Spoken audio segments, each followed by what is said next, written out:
ओम शांति।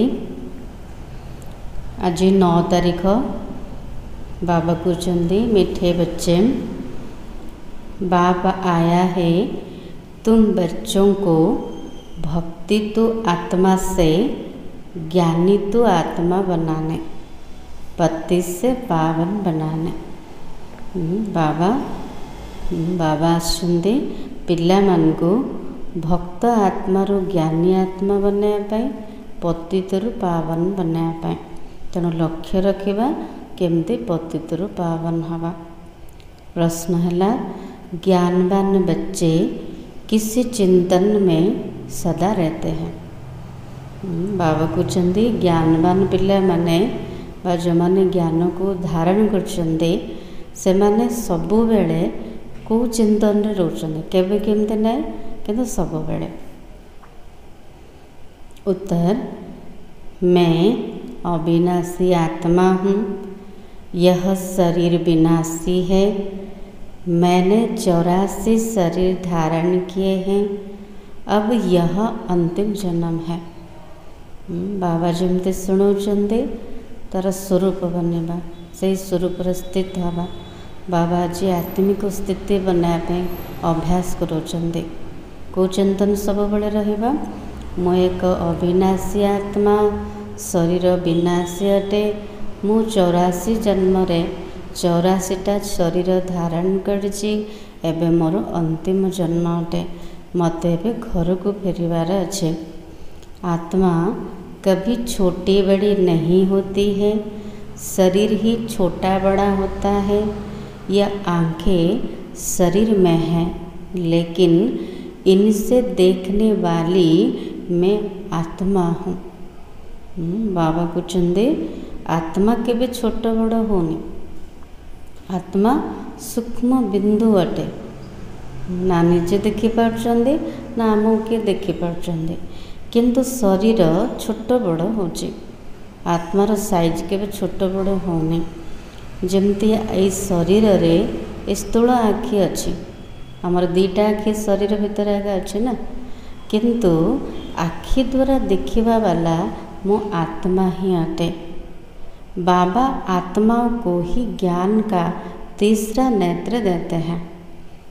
2टा आखि तो अच्छी, आ गोटा आखि कोड़ा ज्ञानर तृतीय नेत्र, जोटा कि बाबा हमको प्रदान कले।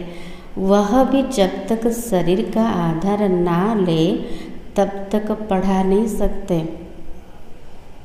बिना शरीर रे आत्मा किछि भी करि परिबन। आत्मा निराकार अटे, बाबा भी निराकार अटंते। सेमते जो पर्यंत से बाबा ब्रह्मा को शरीर आधार न नैछन्ते से पर्यंत पढ़े पारिबेनी। तो बाबा हमको पाठ पढ़ाउछन्ते केमते, ब्रह्मा का शरीर द्वारा। ऐसा चिंतन ज्ञानवान बच्चे सदा करते हैं। ए प्रकार चिंतन ज्ञानवान पिला माने सबुबेले करिवे। अर्थ सबुबेले ज्ञानर चिंतन, व्यर्थ ठारू सबुबेले दूर ही रहबा। ओम शांति। यह किसने कहा? ओम शांतिर अर्थ कौन? मो आत्मा शांत स्वरूप अटे। तो किए कहला?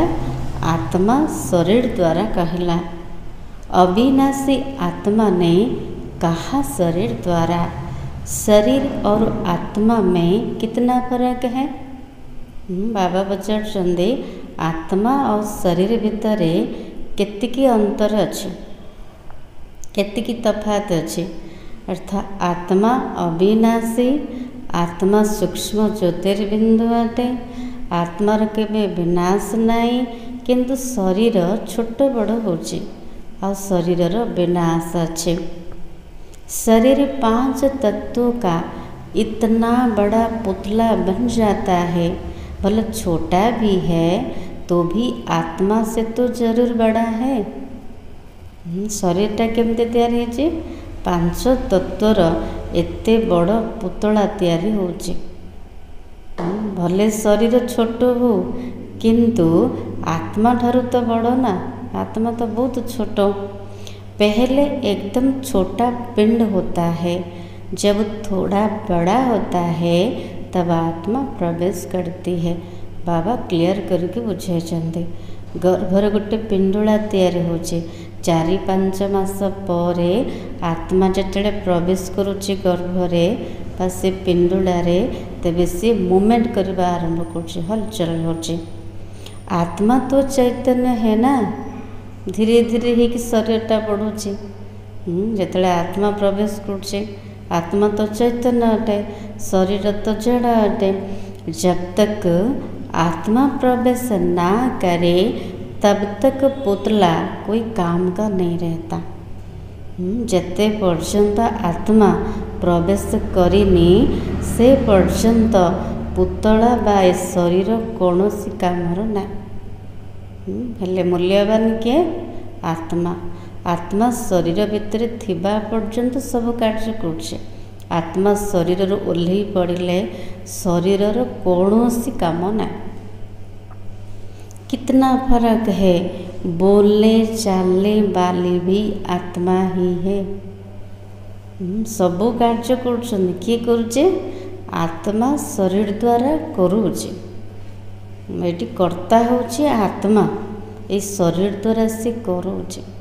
आत्मा तो निराकार अटे, कर्म इंद्रिय द्वारा से कर्म करुचे। तेणु कहवा वाला, चलवा वाला, देखा वाला मु आत्मा अटे। आज बाबा आत्मार पाठ को पक्का कर। वो इतनी छोटी सी बिंदी ही है, एते छोट बिंदु जे आम खाली आखिर देखिपारानी ना, निजे निजे को देखी पार्छन्ते ना कि आमको देखी पार्छन्ते। वो कभी छोटे बड़े नहीं होते। आत्मार केबे विनाश आगा ना, छोट बड़ केबे होनी। अजर अमर अविनाशी सत्ता। अब यह परम आत्मा बाप ने समझाया कि मैं अविनाशी हूँ और यह शरीर विनाशी है। हेले आमे सब किए? शरीर ना आत्मा? आमे सब आत्मा।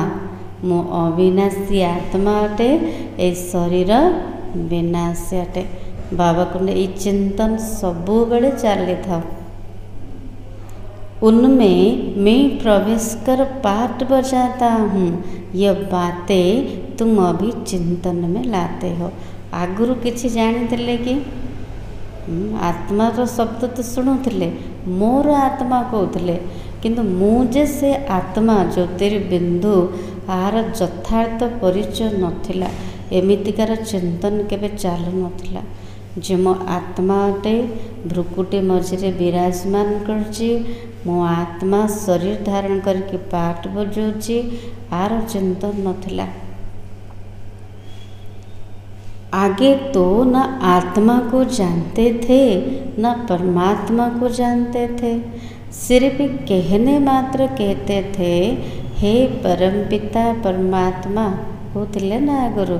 न जानिले मध्य एमती कहवा मात्र बोली कहते, हे परमपिता परमात्मा। ना निजको जानिथिले ना परमात्मा का परिचय थिला। आत्मा भी समझते थे, परंतु फिर कोई ने कहा तुम परमात्मा हो। आत्मा बोली भाभी जानी, किंतु यथार्थ परिचय नथिला। आत्मा केमितिकार, देखापी केमती, कौटी रोचे किछि जणा नथिला। पुणी किए कहला जे आत्मा ही परमात्मा। ये किसने बतलाया? आत्मा ही परमात्मा बोली किए कहते? बाबा कहते भक्ति मार्ग के गुरुओं और शास्त्र ने। भक्ति मार्गर गुरु माने और शास्त्र कहला जे आत्मा ही परमात्मा। किंतु बाबा को एटा संपूर्ण भूल। आत्मा ही परमात्मा केमते हम? आत्मा तो संतान अटे, परमात्मा तो पिता अटंते। आमे सब संतान हो गले भगवान कर। हेले भगवान केबे संतान केबे बापा हो पारियो? आत्मा माने केबे परमात्मा हो पारिबे? बाबा कहते ना, आत्मा माने परमात्मा कर संतान अटंते। बाबा कहते तुम तो मेरे बच्चे हो। आत्मा ही परमात्मा केमती हेले? आमे तो भगवान का संतान अटंते। अभी तुम बच्चे जानते हो, हम आत्माओं को बाप आकर समझाते। आत्मा नेचुरल है, शरीर अननेचुरल मिट्टी का बना हुआ है। बाबा पूरा पक्का कर आत्मिक स्थिति केमती बनब, केमती चिंतन कले। मो आत्मा प्राकृतिक अटे, नेचुरल अटे। आ शरीर अप्राकृतिक माटी रे तैयारी होइतिबा पुतुड़ा बा पांच तत्व रे तैयारी होइतिबा शरीर। निराकार शिव बाबा संगम युग पर ही इसी शरीर द्वारा आकर सुनाते हैं। सब बेले स्मृति रखा जे मते शुणेबा वाला शिव बाबा से निराकार अटंती। ब्रह्मा को माध्यम रे संगम जुगरे आसिके मते पाठ पढ़ाउचंते। या आँखें तो शरीर में रहते ही हैं। अभी बाप ज्ञान चक्षु देते। दीटा आखि तो आगुरी थिला, दीटा आखि शरीर रे ही रोचे, किंतु बाबा आसिक हमको ज्ञानर चक्षु देले, जद्वारा निजको जानी पारले, बाबा को मध्य जानी पारले। आत्मा ही सब कुछ करती है, तेणु कर्ता होची आत्मा, करिया वाला होची आत्मा। आत्मा कर्म करती है कैसे? आत्मा तो कर्म करछि, केमते करछि? कहा द्वारा? शरीर द्वारा। अभी तुम समझते हो, बाप ने यह शरीर धारण किया। जमती मो आत्मा शरीर धारण करके पाठ बजाऊँची, सेमती शिव बाबा मध्य निराकार से ब्रह्मा को शरीर को धारण करचंदे, उधार नेचंदे। अपना भी राज बताते, सृष्टि के आदि मध्य अंत का राज भी बताते। बाबा निजर भी परिचय दौरान सारा सृष्टिर ज्ञान मध्य दे देले। सृष्टि का चक्र फिरता है, आगे तुमको कुछ भी पता नहीं था। हाँ, नाटक जरूर है, परंतु कैसे फिरता है कोई नहीं जानते। आगुरी मध्य एतिक जना थिला जे सृष्टि नाटक अटे, ए सृष्टि रंगमंच अटे। आमे समस्ते एठी पाठ करबा पे आछंदे। आमे जण जण अभिनेता अभिनेत्री अटंते, किंतु ए सृष्टि चक्र केमती घुरुची आ विषय किछि जना ना। बाबा कहते ऐसे नहीं कहेंगे, भक्ति से भगवान मिलता है। बाबा तो सफा सफा कहते जे भक्ति करने द्वारा मते केही भी पाई नाहंते।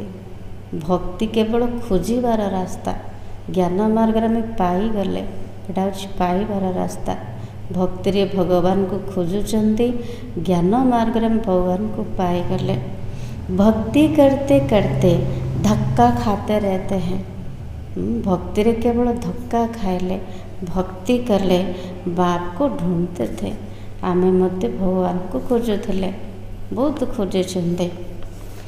अभी समझते हो, यज्ञ तप दान पुण्य आदि कुछ करते थे, ढूंढते ढूंढते धक्का खाते खाते तंग हो जाते थे। एबे भावुचंदी एते सबु दान पुण्य यज्ञ तप व्रत करथिलु, एते धक्का खाइलु, भगवान को खोजी खोजी और व्यस्त हो गले। काहे भगवान को पाइलुनी? एते सब करछे हेले भी भगवान मिललेनी। झूठे काम करना छी छी होना होता है। सबुठ झूठा होचे निज को देह बोली भाविबा, किंतु आमर असली परिचय मो आत्मा, किंतु निज को भावुले मो देहटा। एटा तो सबुठ मिछ। जद्वारा पतित हेले, पतित भी बन गए।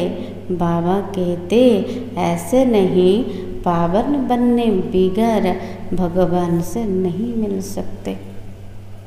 पवित्र देवी देवता सहित तो भगवान मिसेबे नहीं। क्या सहित मिशुंदी? पतित आत्मा सहित।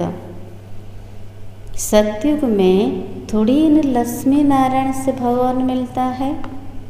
देखो ब्राह्मण मानकर केते उच्चा भाग्य, जाको भगवान प्राप्ति हेले, भगवान को सहित मिलन हैला। जो भाग्यटा देवी देवता मानक मध्य प्राप्त नहीं। पावन तो इसी तमो प्रधान पतित सृष्टि में रह नहीं सकते। जदि आत्मा पावन हो गला ये तमो प्रधान सृष्टि रे रही पारिबनी।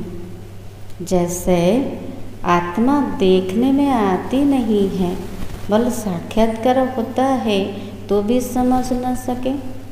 जमते में आत्मा तो देखी पारिबा नहीं स्थूल नेत्र, जदि बा तार साक्षात्कार है बुझी पारे कि मो कहा को साक्षात कली, को आत्मा को दर्शन कली।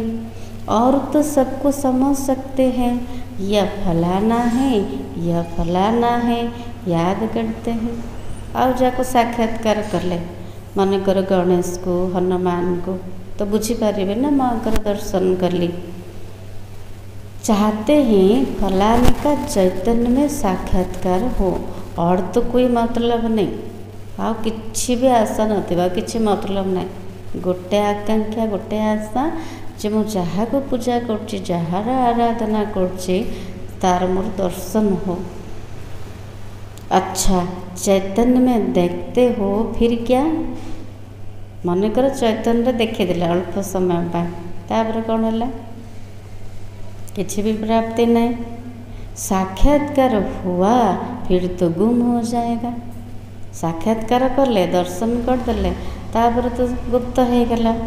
अल्पकाल क्षण भंगुर सुख की आस पूरी होगी। साक्षात्कार कर ले गोटे क्षण भाई खुशी हो गले, सुख मिलगला, तापर आउ किछि नहीं।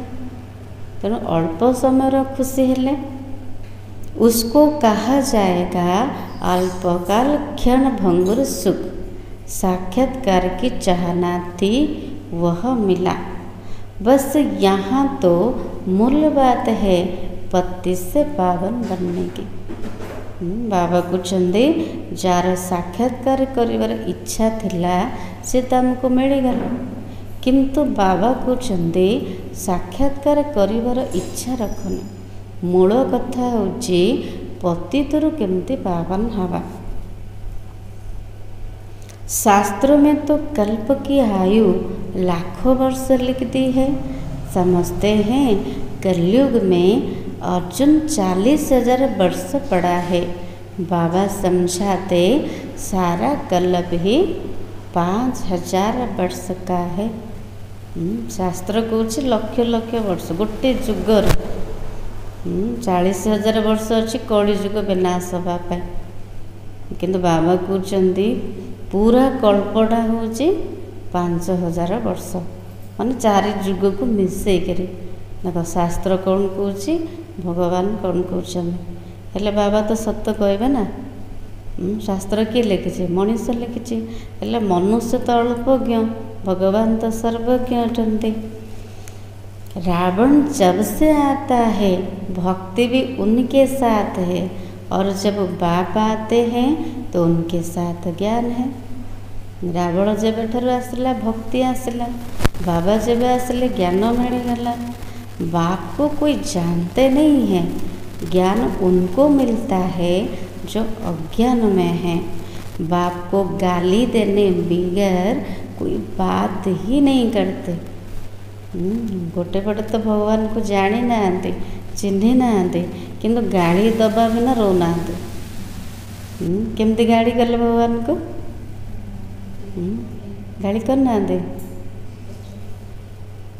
बाबा कहते तुम कहते हो ईश्वर सर्वव्यापी नहीं है, वह हम आत्माओं का बाप है, और वह कहते नहीं परमात्मा ठिकर भीतर में है। आमे कहते भगवान सर्वव्यापी नुहंते, से आमर पिता अटंती, समस्त पिता, किंतु सेमाने कहते ना भगवान सर्वव्यापी अटंती, आउ सबुठी अच्छा समस्त भितर अच्छा। हेले आमर आमानकर कहबार केते तफात अच्छे। तुम बच्चों ने अच्छी तरह समझा, भक्ति बिल्कुल अलग चीज़ है, उनमें जरा भी ज्ञान नहीं होता। एवं आम पूरा भलरे बुझेले भक्ति हूँ अलग जिनस, टिके भी ज्ञान नहीं। भगवान का भी नाम बदल जाता है, मनुष्य का भी नाम बदल जाता है। गुरु नानक ने भी कहा, असंख्य चोर हराम खोर। मनुष्य कोई ऐसा कहे तो उनको झट कहेंगे, तुम यह क्या गाली देते हो। गुरु नानक कहले असंख्य चोर हराम खोर। एक कथा जदि कौन मनुष्य कहबे ताको कौन कहबे, तुरंत कहबे तू कौन गाली करछु। हाँ, तार अर्थ कौन? असंख्य चोर माना असंख्य चोर जानते तार अर्थ कौन? माने परमात्मा देइथिबा जिनिस को निजर बोली कहबा तो चोर ना। हराम खोर माना न कमेकी खाली रे बसिकी खाइबा, मुक्तरे ताको खर्च करवा। तो बाबा कहते, परंतु बाप कहते यह आसुरी संप्रदाय है। मनुष्य की कोई भी महिमा नहीं है। वर्तमान समय मनुष्य पशु समान अटे। मनीष पशु भितर किछि तफात नहीं, समान। ता भितर जमती विकार अच्छी मनीष भितर मध्य अच्छी। मनीष जमती कर्म करी खाऊची पीऊची शोची, पशु मध्य सेमती करछे। तेणु बाबा कहते मनुष्य पूरा पशु समान हो गलानी। किंतु बाबा को कौन बनाउछन्ते? मनुष्य देवी देवता बनाउछन्ते। असुरों की निशानी क्या है? 5 विकार। वह है 16 कला संपूर्ण और यहाँ 9 कला। सीढ़ी चित्र देखा गला। सत्य जुगे देवी देवता माने 16 कलार संपूर्ण थे, संपूर्ण निर्विकारी। किंतु कलि जुगरे 9 कला, किसी भी कला नहीं, संपूर्ण विकारी हो गले। सबकी कला काया चट हो गई। अब यह बाप बच्चों को बैठ समझाते हैं। त्रिमूर्ति हाउस, त्रिमूर्ति रोड, उन्होंने तो यहाँ ही नाम रख दिए। दिल्ली रे अच्छी त्रिमूर्ति हाउस, त्रिमूर्ति रोड अच्छी, त्रिमूर्ति मार्ग, जोटा कि 3 छकिया कहते ना। नहीं, बाबा कहते, बाप समझाते मैं ही मालिक हूँ। मैं बीज रूप चैतन्य ज्ञान का सागर हूँ। मेरे में सारा ज्ञान है और कोई में नहीं है। सारा दुनियार सारा ब्रह्मांडर मालिक होचन शिव बाबा। बाबा कृष्ण मो मालिक अटे, मु बीजरूप अटे, चैतन्य ज्ञानर सागर अटे। मो भितर सब ज्ञान अच्छे, आ का पाखरे ना। बाबा बुझापी कहते, बाबा तो अहंकार टिके भी ना, निरहंकारी अटंती। बाकी तो सब है कपड़े, मुख्य कपड़ा बहुत खराब है। सारा ज्ञान बाबा पाखरे अच्छे, सर्वज्ञ भगवान अटंती। बाकी सब कहानी कहते, मुख्य कहानी कौन? जिसके लिए बाप उल्लना देते, जो बाबा विरोध कर उल्लना दौरान। आम कौन कहते? तुम मुझे ठिकर भीतर कुत्ते बिल्ली में समझ बैठे हो, तुम्हारी क्या दुर्दशा हो गई। जी हमको ऊंचा बनवा वाला, जी हमको सबुतिर भरपूर करने वाला, तांकु जदि आम कह गाड़ी करवा, आमर दुर्दशा कौन हम? केमती गाड़ी करते? भगवान सबुठी अच्छा, समस्त भीतर अच्छा, माटी गोड़ी कुकुर बिल्ली, ठीक कथा। हाँ, एमती निंदा करी करी गाली करी करी आमर दुर्दशा हो गला। एमती नई दुनिया के मनुष्य पुरानी दुनिया के मनुष्यों में रात दिन का फर्क है। बाबा कहते, दशहरा जब मनाते तो कितने मनुष्यों को बाहर से बुलाते हैं। दशहरा कर रावण पोड़ी मनाउछन्ते, किंतु दशहरा कौन, रावण पोड़ी कौन, कौन पाए आम कर प्रत्येक वर्ष, किंतु तार अर्थ किसी जड़ा नहीं। जैसे कहते हैं ईश्वर नाम रूप से न्यारा है, अर्थात नहीं है। ईश्वर नाम नहीं कि रूप नहीं, अर्थ ईश्वर ही ना। केते निंदा कले, ग्लानि कले कि नहीं। देवता मानकर मध्य देवी देवता मन ग्लानि कले। अब तो एक दूसरों को गाली देते रहते हैं। एबे कौन कर जन जन को गाड़ी दबारे लगिले। बाबा कहते जब बैठते हो तो अपने को आत्मा समझ बाप को याद करो। बाबा को जो बसुच निज को आत्मा भाविकी मते मन पकाओ। भक्ति मार्ग में परमात्मा को ऊपर में मानते थे। तुम जब अपने अपने सेंटर्स पर बैठते हो तो समझेंगे शिव बाबा मधुबन में इनके तन में है। बाबा कहते आमे भगवान को डाकिले से ऊपर तलू को आसिले कहा आम आसिले ना। आम पतित दुनिया रे निमंत्रण देते। तेणु बाबा ब्रह्मा को शरीर को आधार नेले। तेणु आम कौटी मन पकेबा बाबा कौटी अच्छा ब्रह्मा को शरीर रे विराजमान करछन्ति। आम जो निज निज सेंटर रे पढ़ुचंदी मुरली शुणुचंदी कौन करछन्ति केतल मधुबन को जाउछन तो भाबुचन डायरेक्ट बाबा मो सम्मुख रे बसछन्ति मते मुरली शुणाउछन्ति। निज निज सेंटर रे कौन भाबुचंदी जे बाबा मधुबन रे मुरली बजाते है ना। बाबा मधुबन रे बसछन्ति ब्रह्मा का प्रकुटी रे बसछन्ति। अभी तुम बाप को कहाँ याद करते हो बाबा पचारुछन्ति। भक्ति मार्ग तुम भावुले भगवान ऊपर अच्छा ऊपर को चाहिए मन पकाउले किंतु एबे आमे कोठी मन पकेबा। क्या बैठकर करते हो तुम जानते हो ब्रह्मा के तन में है तो जरूर यहाँ याद करना पड़ेगा। ऊपर में तो है नहीं। बाबा तो अभी बसचंदी सामने ऊपर तो नहांती ब्रह्मा को रथ रे बसचंदी। तेणु ब्रह्मा को रथ रे आमे मन पकेबा बाप दादा को मन पकेबा। यहाँ तुम आए हो बाबा कहते वर्षा लेने के लिए। बल बिलात में होंगे तो भी कहेंगे ब्रह्मा के तन में शिव बाबा है। बाबा को विदेश रे थिले भी कौन कहबा बाबा कोठी अछंदी ब्रह्मा को शरीर रे विराजमान करछंदी। ब्रह्मा के तन में ही याद करना पड़े।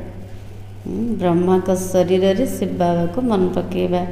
कई बुद्धिहीन ब्रह्मा को नहीं मानते मानिबा जरूरी ना। डायरेक्ट बाबा सहित कनेक्शन जोड़ी हेबनी ब्रह्मा निहाती दरकार। शिव बाबा मध्य कहते ब्रह्मा को बिना मु कथा हो पारनी दृष्टि दे पारनी संपत्ति मध्य ब्रह्मा को द्वारा ही दौरान। तेणु बाबा कहते बुद्धिहीन हबानी ब्रह्मा को मध्य मानिबा को पड़िबो। ब्रह्मा तो आमर माँ ना शिव बाबा रथ भगवान जहाँ सम्मान दौरान तो आम भी रखिया दरकार ना। शिव बाबा को तो अपना शरीर नहीं है। बाप ने कहा मैं इसी प्रकृति का आधार लेता हूँ।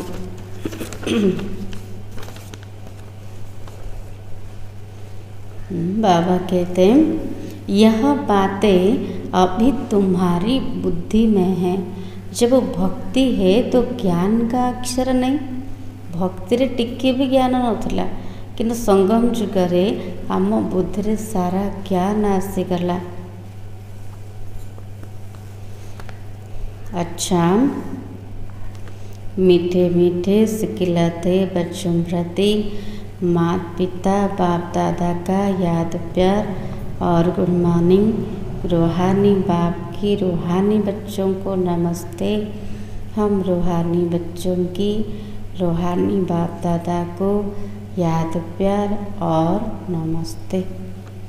धारणा के लिए मुख्य सर कौन कर ले बाबा चमना बड़ी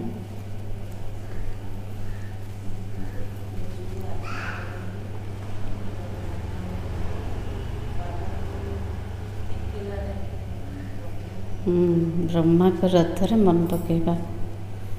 शाबाश पॉइंट। पुजारी से पूज्य बनने के लिए संपूर्ण निर्विकारी बनना है। ज्ञानवान बन स्वयं को स्वयं ही चेंज करना है। बाबा कहते पूजारी रू पूज्य हवापाई हेले पूज्य देवी देवता हवापाई हेले संपूर्ण निर्विकारी होगाक पड़िबो।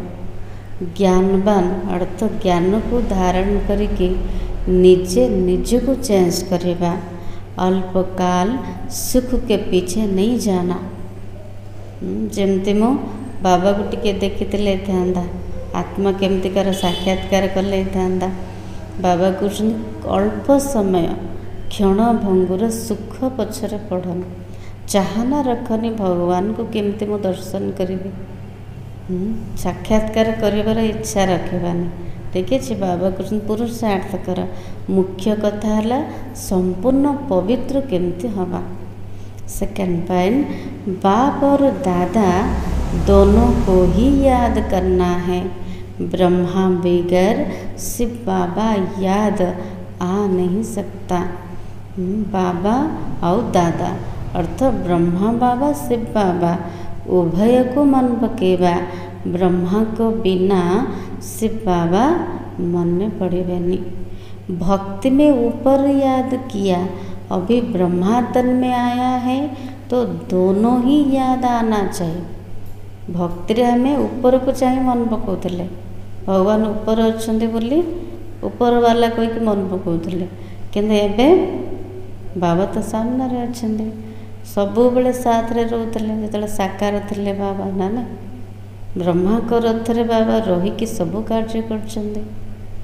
तेणु बाबा कहते ब्रह्मा को तन रे आसी, तेणु उभय को मन पकेबा। वरदान, हर कर्म में विजय का अटल निश्चय और नशा रखने वाले अधिकारी आत्मा भव। बाबा आशीर्वाद ले अधिकारी आत्मा हो हेले किए हो पारिबे। विजय हमारा जन्म सिद्ध अधिकार है, इसी स्मृति से सदा उड़ते चलो। टिके भी संशय न आसो, सबु बेले स्मृति रे रहो विजय मोर जन्म सिद्ध अधिकार। यही स्मृति रे सबु बेले उड़ी चल, कुछ भी हो जाए ये स्मृति में लाओ कि मैं सदा विजयी हूँ। बाबा कहते किसी भी हो जाओ किंतु स्मृति रहो जे मो सदा विजयी आत्मा अटे। विजय मोर जन्म सिद्ध अधिकार, विजय सुनिश्चित। क्या भी हो जाए ये निश्चय अटल हो, टिके भी हलचल न हो, हब कि नहीं, टिके भी संदेह न आसो, संशय न आसो। तो बाबा कहते किसी भी हो जाओ, कौन भी हो जाओ, केते बड़ परिस्थिति आसो, किंतु आमर निश्चय अटल रहो। नशे का आधार है ही निश्चय। बाबा कुछ नशा चढ़ केमती, तार आधार होची निश्चय। निश्चय कम तो नशा कम, इसलिए कहते निश्चय बुद्धि विजय। यदि नशा कम तार अर्थ निश्चय कम, यदि निश्चय कम नशा कम खुशी मध्य कम। से बाबा कुछ निश्चय बुद्धि विजय। जितकी निश्चय बुद्धि है सेतिकी विजय। निश्चय में कभी कभी वाले नहीं बना। आम कुछ केबे केबे निश्चय रोचे आ केबे केबे कमी जाउची।